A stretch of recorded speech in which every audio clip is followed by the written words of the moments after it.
2 years ago, I made a video on how to become a pilot, sharing about my dreams of becoming one.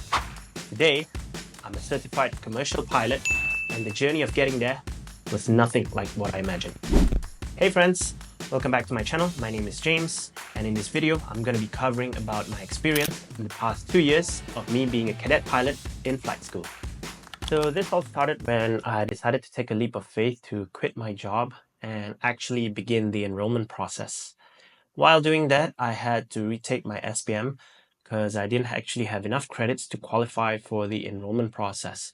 I even had to hire a tutor because it's been a while since I've been making essay in Bahasa, and for someone like me who's left school quite a while, that was pretty challenging. The best part, I didn't even get the results until it was 1 week that the course was going to start. So I pretty much didn't know if I was going to make it or not. But in the end, I got the credits that I needed and I got to enroll. While waiting for the results, I got my medical done, which is basically your Class 1 aviation medical certificate, which is required for you to become a pilot. And there's basically two parts in this. So the first one is your standard body check, which includes of your blood tests. They check on your hearing. They even make x-rays on you. And the second part is the eye test, which was a bit surprising for me because the doctor said that I would need glasses for flying. And the thing is, I've never used glasses my whole life, so that was a bit of a surprise. But it also worked out fine. Then after that was documentation back and forth with the school. This was a bit of a tedious process. There was also an interview and also exam that would actually assess the aptitude of the person who wants to become a pilot. So they would actually check your suitability in flight training. Finally was the funding, which was the most hassle part, is to get the payments done before I could even enroll. So all of this was actually done in a span of 2 weeks.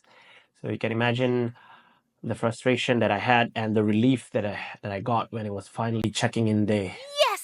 The first week of flight school was pretty exciting. Now, for those of you who don't know, I've actually enrolled in an integrated course, which is the fast track of getting your ATPL. So typically in Malaysia, we actually graduate with a frozen ATPL that enables us to apply on the airlines early on. Because of that, they've made it mandatory for us to clear all ground papers before we can begin our flying. It's basically getting into classes for the first 8 months of flight school with no flying at all until we've cleared and passed all our written exams. Our schedule is Monday to Friday from 8 a.m. in the morning till 5 in the evening. It's pretty packed and a short amount of time given to clear 14 IASA subjects. We don't really have semesters here, but they've divided it into phases where at the end of every phase, we'll be sitting for a couple of papers, and each phase lasts about 2 months. It's actually important to keep up in class, otherwise you'll get left behind or underprepared when the time comes for your exam. We are allowed to sit for every paper on a maximum of 4 attempts, which means if you fail a paper, you can resit it a maximum of 3 times, where if you fail it again on the 4th attempt, you'll actually be kicked off the program. And after that, if you still want to become a pilot, you will have to wait for the cooling period and recourse for the whole thing all over again. And honestly, it's not cheap. For me, this was one of the favorite parts of flight training because actually I like studying. Despite me not doing well in my SPM, I actually enjoy studying, especially when it comes to subjects that I like, such as aerodynamics and physics. And my favorite subjects in this were actually principles of flight, general navigation, and even aircraft performance. But for the subjects that I don't really favor much is usually the one that rely on memory. So it's usually what we call the dry subjects because it's basically just facts and it relies on memorization, such as like aircraft body parts or even the instruments. Yeah.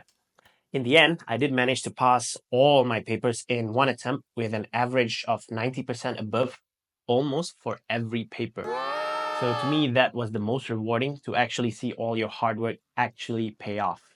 Some of the other memorable events during ground school was actually the first week we had an induction night and we actually had to perform a talent in front of the seniors. Now, for my batchmate, it was a pretty intimidating part, but for me, it was just another day because I am actually used to getting on stage and I even perform a dance for them. Other than that, we actually stick together as a class. This is another one of my advice for those of you out there getting into flight school. It's actually important to stick as a group together where you can help each other, especially for those who are a little bit, you could say, slow or weak in the subjects, and you can actually improve yourself as a team. So, flying phase. Everyone thinks it's the best part of your training, to which I do not disagree, but it can also be one of the toughest part of your training. Huh? It's really different, just like how people say practical and theory are never the same. What you learn in class doesn't always apply out there, and it's a different kind of stress rather than worrying about your paper's deadline. This was no different for me. I didn't really have a clear picture of what I'd be facing, but I assumed it'd be easier, to which was actually wrong to do so. When the time came, I was the first to fly in my class, so I was preparing as much as I could. This include reading aircraft manuals, SOPs, practicing my radio call, all which was pretty overwhelming for a first-time flyer. It got me really stressed up and also worried. Luckily for my single engine instructor, he was nice enough to help and assist me through it. He was patient with the outcome and also for any mistakes that I've made. For my first flight, I was pretty much a crappy pilot.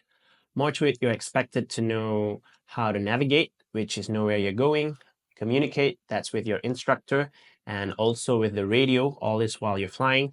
Then you have weather, you have your ground, you have to be aware of your ground terrain, and also to know where are the other traffics in the area.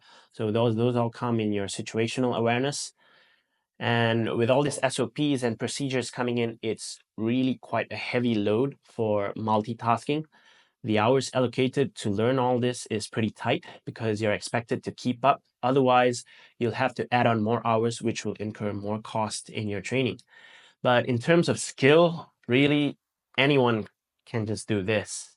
The skill improves as time goes by, but it's about all those multitasking that comes into it that what really makes a pilot these days. As my instructor even said, even a monkey can fly, but it takes a pilot to be able to aviate, navigate, and communicate. How do you prepare for all of this? There's something that we call mental fly, or some other people call it chair flying. Basically, it's where you get on a chair, you sit on a chair, you might have your cockpit picture in front of you, and that's basically where you imagine of all the procedures that you're going to be doing in your flight. It's really about imagining what are the stuff that you're actually doing, and this really helps with your real flying. But there are also things that you can't prepare, such as weather. There are times that you won't know where the wind is going to hit you, which part of your flight. It's going to be bumpy. And then sometimes you're going to be heading out to the training area for practicing your maneuvers. There are multiple training areas. You could have one planned in mind, and suddenly it's unavailable for you because it's occupied. So you'll have to make a quick change to another spot, which you may be unfamiliar of.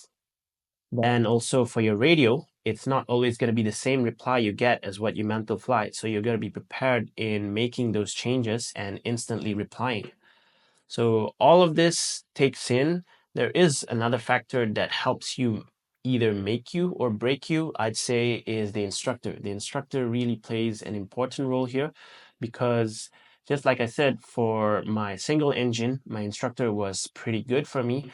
But for my twin engine, in my multi-engine, I'd say that was one of the toughest part of my training because a lot of it was expected of me.